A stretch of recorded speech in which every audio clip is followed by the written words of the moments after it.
Welcome to Land Academy. This is the Cash Flow from Land show, where we show you how to buy unwanted vacant land and sell it for more on the internet. I'm Steve Butala. I'm Jill DeWit. We are your hosts. With over 15,000 completed transactions, we are the experts in this niche land flipping business. We hold a drawing to win a free property every month. Enter to win by reviewing this show on iTunes and downloading our free ebook at landacademy.com. All right, let's get this show started. Steve Butala for Land Academy. Welcome to our Cash Flow from Land show. In this episode, Jill and I get down to brass tacks and we tell you how to use direct mail to start doing deals, like start doing them today. Jill, how many offers does it take to buy a house? A house? A lot. Like 1,000. How many bought land? Not as many, like 100.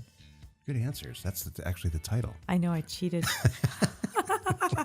No, but I know that. Today's topic, not my first rodeo. Today's topic really cuts to the chase, but let's take a question from a caller first. Okay. Karen from Tulsa called in and asked, how important is it to have my website and social media set up before I think about soliciting sellers? You know, I'll tell you what I'd like to do from here on out forever in our careers is defer to you about sales and I'll handle acquisitions and engineering.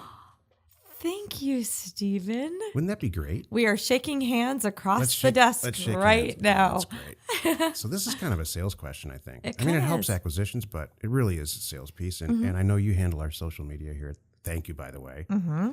So my old butt doesn't have to do that. My old butt. I was going to say old ass, but you shouldn't say that. Got it. So here's my thing. You know what, Karen? It's not going to make or break a deal traditionally, but it sure does help. So I would get it going. It's nowadays people look you up. That's the fact. And it's not even so much your business, it's you. So you want to really be thinking about that too. Have your website, and you can do it for a couple $100. You can find people even on Craigslist, that will get a website, just even the shell of a basic website up and going. So you have an online presence. And think about all your Facebook, your Twitter, your Instagram, LinkedIn, all those things that people use. Have your business and yourself established and there, because I tell you, it makes a difference. I know that people look us up before they might pick up the phone to call me to buy a property or sell a property. They want to know you're real. And a little bit about you, and you're in the business, and yeah. Can I pipe in though? Sure. So you're kicking the can down the road if you don't do this, and I'm a perfect example. I waited probably, at least 8 years too late to start the social media thing, to get a Facebook page and the whole deal, Twitter. That all really, really matters, because here's what happens: you send a letter out. And the first thing they open the mail and say, yeah, I forgot about this property. Yeah, I'd love to sell it. Let me go check to see what Karen from Tulsa, what's this all about? And if they don't find anything, nothing. Or maybe they find a personal Facebook page with your name on it, and then you're doing some crazy stuff during your college years. That's not going to work. So you're just yes, you can do deals like that. You can. Mm-hmm. And people do it all the time. But you are kicking the can down the road. So why not just start it now? Yeah. Slice out a couple hours on the weekend, or 3 or 4 hours, or 90 hours if you're me, because you don't know what you're doing. But most people, it takes like 2 or 3 hours on the weekend. Mm-hmm. We actually, in our Cash Flow from Land program, we talk about I take Jill and I take, I think, at least one chapter and talk about this. Mm-hmm. But the gist of it is this: you just have to do it, period. I'm sorry that you have to do it, but you do. Mm-hmm. And it'll pay off in spades. The other thing I was just thinking that this question prompted, I've heard a couple of our members say recently that they sent out letters, their name was Googled, and the first thing that came up was their name in Success Plan. Oh. And they did a deal because of that. It added credibility. Oh. So I'm not plugging Success Plan. I'm just saying maybe in your social media list, let's say you don't have a Twitter account, you establish one, or you change it over to business or whatever it ends up being for you, go get us a free Success Plan username and password and ask some questions and stuff, because the SEO is finding people in there. That's true. And they're saying to us, hey, thanks. Mm-hmm.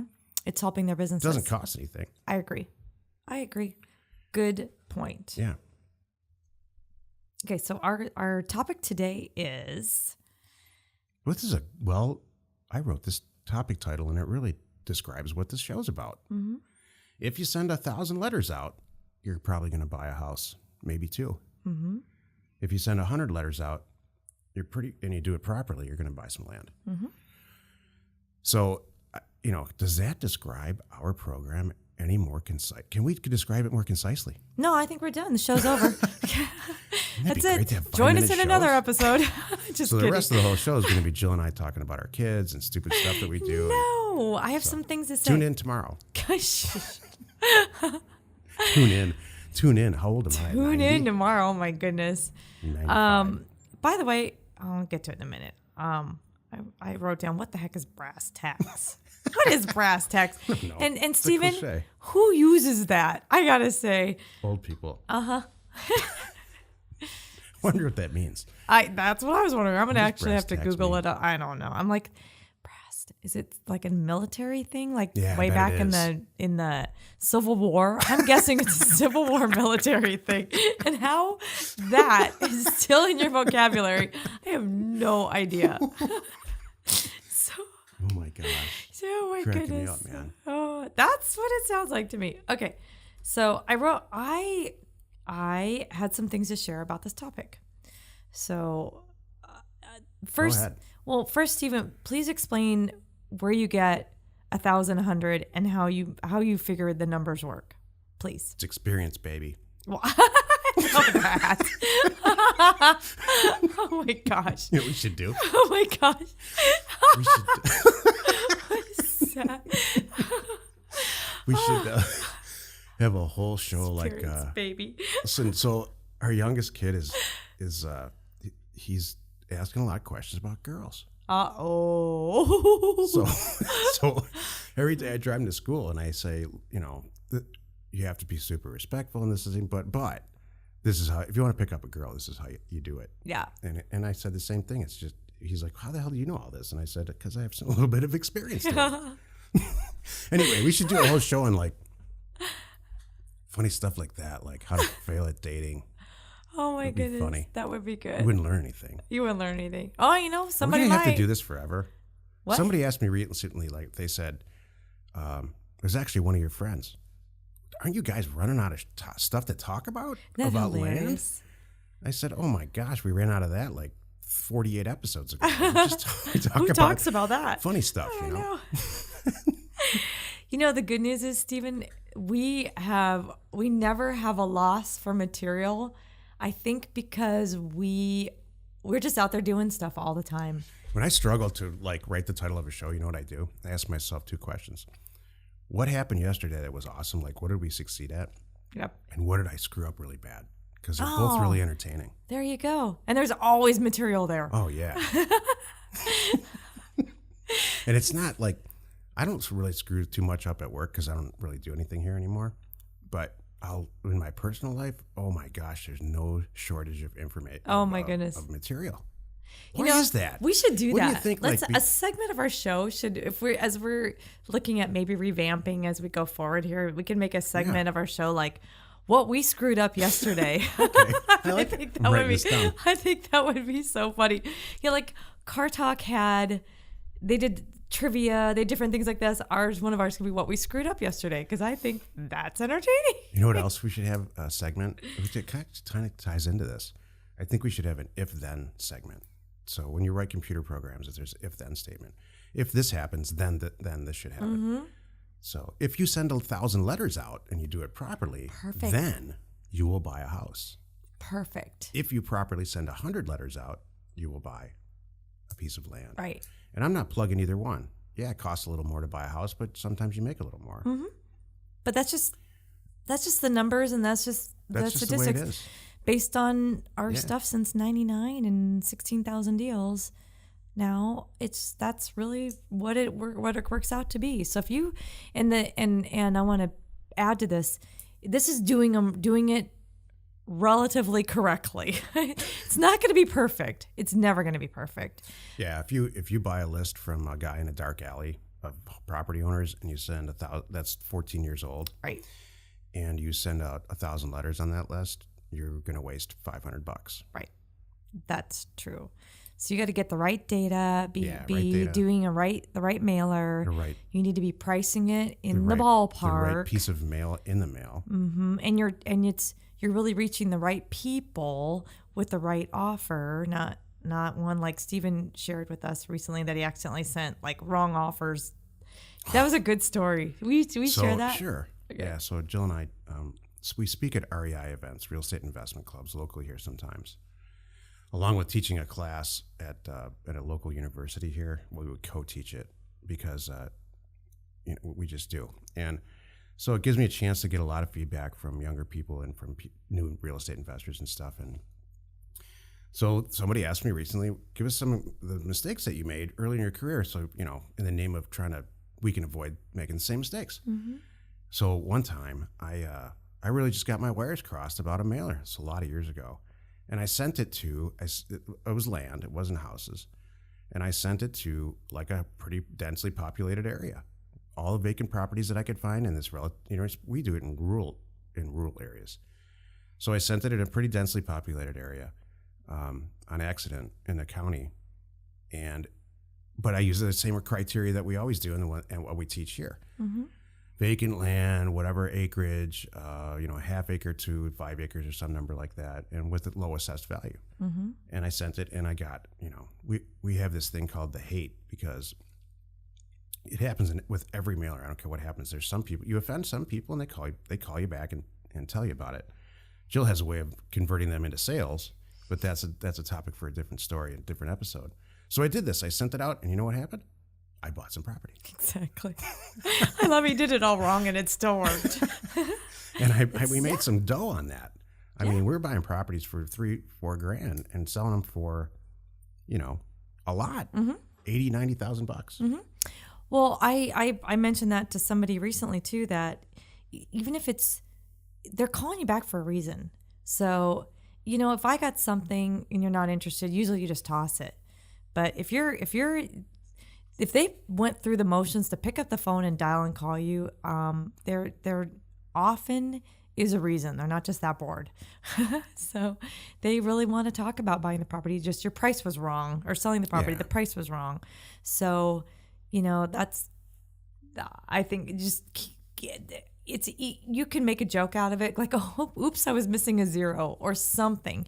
You can make it funny in a joke or just go, oh my goodness, and at the end of the call, they're your best friend and you're buying it from them. So, it happens. If you pull a girl's hair on the playground, it usually means you like her. There you go. Just like that. So what I was going to say too about this whole topic is be ready for the calls.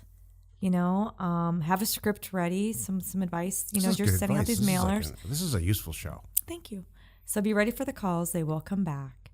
I'll get us all sidetracked in it. I'll talk about something stupid, useless. Like the playground and pulling hair and the monkey bars and whatever. Do they even have monkey bars anymore? Yeah, I don't know. Do. Okay. I'm actually surprised at this day and age that I like the monkey bars. That's my favorite. Attorneys haven't gotten a hold of the playground equipment. You're right. And put out there just the foam thing, that you just roll around on and do nothing. So our kids have no chance of failing it at anything. Right. Not going to skin a knee. And they can live with us forever. My kid fell down. I'm suing the school. Oh my gosh. But you have a script. If your plan in life is to have your children live with you forever, I want you to send me an email. I want to understand that better, because my whole plan involves getting these kids the hell out of here. I have something to say about that. Since we're going so off topic, we'll come back to topic here in a second. I'm sorry. No, I have something to say about this. Yeah. What is it? And I'm sorry to call people out. Wait to hear what I'm gonna. You want to hear what I have to say? I really want to talk about this. Okay, wait. What is it with parents nowadays that actually say, "Oh, Joey didn't want his license, so we're just driving him anywhere"? What the heck is that? Joey, if you don't want to go get your license, here's a bus pass. See, See ya. Joey, come with me. That's the craziest thing. No, they didn't want to get their license. Well, no wonder, because you're catering to them and driving them everywhere and probably handing them money whenever they need it. So they have no desire to get a car Jill, or a job. We were made for each other. Thank you. That drives me crazy. And I'm sorry if I'm calling somebody out on that, but I just don't get it. To me, that's the kid that's going to live in your basement when they're 30. You know what? We lost half of our listening audience, and I don't care. I don't get it. I don't want you to listen to this show if that's the kind of person you are. Get it. Our kids, thank goodness, they could hardly wait to get their license. Like I could hardly wait to get my license. It was freedom. I wanted out, man. I wanted to go to do my own thing and gosh, save up to get my own car. And oh my gosh. And even if it's a clunker, I don't care. It was my clunker. It was, our number 2 kid isn't driving a car with no air conditioning. Isn't that great? It's comical. God, I love that. So, but you know what? It's a car. And he's happy to have it. Yeah. So, not thrilled, but it works. Hey, that's the way it goes. There's like 5 or 6 days in your life that you can say, this is one of the best days of my life. And getting your license is one of the best days ever. Like getting your braces off is good. Right. They rank pretty high. Exactly. There's some of them that can rank pretty high. Moving into your own first place. That's one, Jill. I mean, moving out of your parents' home, that's the thing that you're taking away. I wonder whether it's you're going to the dorm or you're going to your first home. Really, the first home is, but setting it up the way you want it. Your mom's and buying out your there. own stuff. I can watch TV till 3 a.m. and if I want to. Yep. I can eat. It's awesome. Eat cake for lunch. Yeah, no one's here to tell me. So you never do laundry again. Right. Stuff like that. Exactly. You quickly realize, I got to do this stuff because I need to function. But that's a good. I'm glad we went off of this thing because I don't get it. We need to set these kids up for that. I think it's somewhat generational specific, and I mean our generation. I see our people we know doing that. I don't think I don't know anyone in my parents' generation or our parents' generation that's stuck like that. I think people get confused with what's the right thing to do with kids, and I think the right thing to do with kids is let them figure some stuff out. Is it a West Coast thing? No. Because man, I wonder if this is going on in Michigan. I doubt it. Well, I'm sure there's people everywhere that do too much for their kids, thinking that they're doing the right thing instead of letting them figure it out.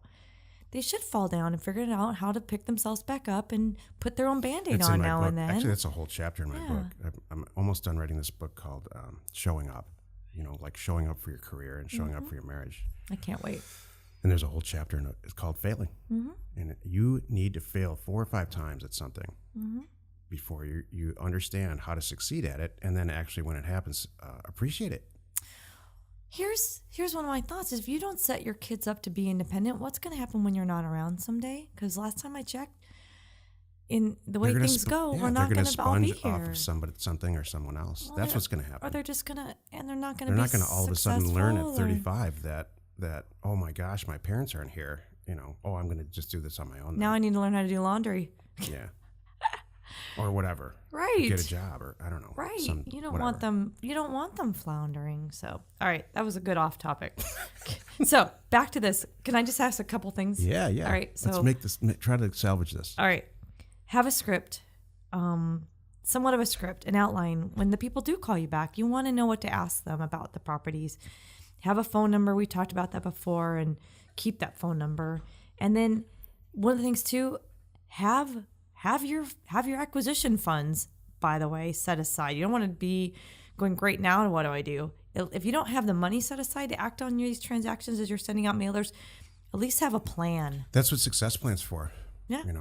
There are people in Success Plan who are money people. Mm-hmm. So no, you don't. Now more than ever, you don't need a ton of money to start this. But have a plan. Yes, exactly. Have a plan. Just go. Don't be floundering. Going, now I got to go ahead and call people and figure this out. No, have it all thought out ahead of time, and stick to your acquisition plan. Have a good acquisition plan. You know what you're buying, what the criteria is. Don't get all haywire. Oh, this came in and that came in and this came in and that came in. Yeah. You're going to be all over the place, spinning your wheels, and it's just going to be a jumbled mess. It could be the greatest deal in the world, and I mean this. Don't do it. Right. If it's not, and you need to have it. You're exactly right, Jill. I see a lot of people make mistakes like that. Yep. Stick to your acquisition criteria. Yeah. If you're going to want to buy 40-acre properties in West Texas, then stick to that. Don't, even if some stuff comes in Arkansas, and I think it's not so much land, but don't start buying houses in the middle of executing a 40-acre West Texas thing. That's my point. When you're new, especially when you're new and you're getting going, it's so much easier. And that's the brass tacks. That's not how you use that at I all. don't know. Not only is it a bad cliche, it's misused. It's an awful cliche. I don't know where you got that. We should do a show that's like misunderstood cliches. Like, here's one. I'll burn that bridge when I come to it. I know. Somebody actually said that. It was I love that. Gosh, it was this guy Gabe. I remember him, and he was from Cuba or something. I don't remember where he was from. Worked with this guy, and he didn't know the phrase. He just got it all turned around. And I thought that was the greatest thing. So yeah, it's what's the real one? What is? I'll cross that bridge. I'll cross that bridge when I come to it. And Yeah. what's the burning part though? I don't remember. Do you either. know? No, we have to have a show like this though. Okay. Can we have a show, Jill, please, and we just say right up front, this had nothing to do with real estate. It's just kind of funny. Yeah, I think that'd be great. We should call it misused cliches. Okay. And maybe have a couple callers and just laugh and stuff. Well, you know what? We what? have to do this real estate thing every single time. We should do this, and then we're going to test it and see if anybody listens to it. Okay. You know what? We'll let the numbers decide. We'll let the numbers decide. Just like how we buy land. Exactly. That excellent. You're awesome. You're a good partner. Hey, join us in another episode where Jill and I get sidetracked and then try to get back to discussing your all-important success in property investment and in life. I'm serious about having just a funny show. Okay, since this is the after show part that nobody listens to, I am looking up brass tacks. I'm not kidding. Brass tacks meaning. You ready for this? Brass tacks are a type of pin or nail, sometimes called a drawing pin. In colloquial English, the phrase to get down to brass tacks is an idiom that means to focus on essential details. You used it correctly, Stephen, such as measuring out the precise amount of an item for sale. Interesting. I wonder what the origin is, though. What the like you said, is it military? A lot of this stuff comes from the military, I think. A theory that comes from the brass tacks in the counter of a hardware store or draper shop used to measure costs. What the heck? Well, if we had any listeners, meaning and origin, we lost them. It's English. Get down to brass tacks. That's hilarious. So yeah. That is. Oh, somebody's going to tell us. That's for sure. We can count on it. They will tell you. 3 weeks from now, we're going to get an email, and we're both going to say, "What the heck is that person talking about?" I was right with the Civil War thing. It first appeared in print in the USA back in January 1863 in the Texas newspaper, the Tri-Weekly Telegraph. When you come down to brass tacks, that's what it said.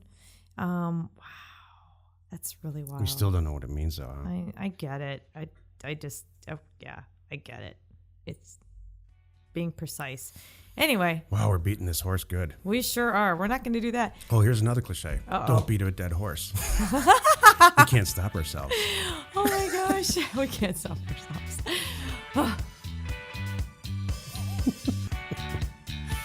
Let's go buy some property.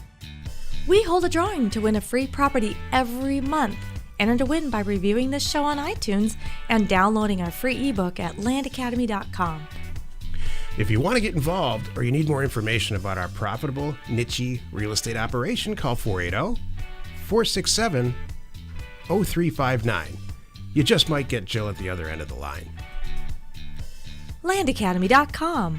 You are not alone in your real estate ambition.